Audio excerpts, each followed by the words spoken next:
I pozdrav svima ljudi, dobrodošli u novi video na našem kanalu. I u današnjem videu radit ćemo jednu misteriju koju sam ja sam otkrio bez ikoga. Jednostavno sam naleteo na tu misteriju, tako da hajde da se znate u videu šta se tu zapravo desilo.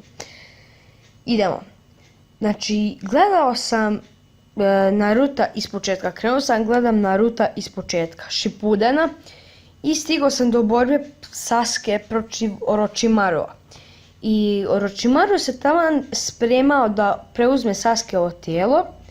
I u onoj njegovoj dimenziji vidio sam nešto čudno. A to je, znači samo glava prekriva, bit će vam negdje ovdje slika, vidjet ćete je. Znači sliku ćete vidjeti i samo glava se vidi.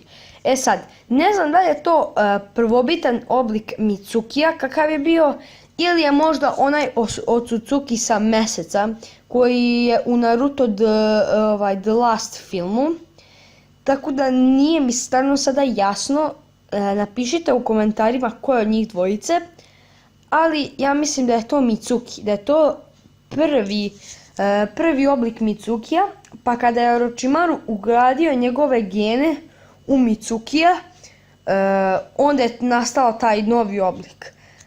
Tako da eto, ja stvarno sada nisam siguran ko je to. Mogao bi da bude Otsutsuki sa Meseca ili Mitsuki ili skroz neki random lik.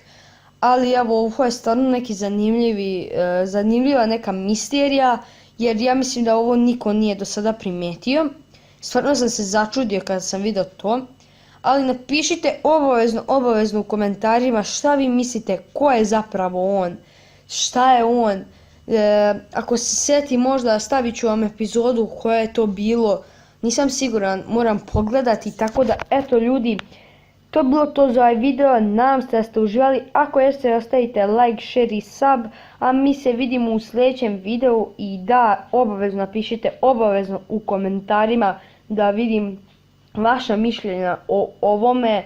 Tako da eto, pozdrav!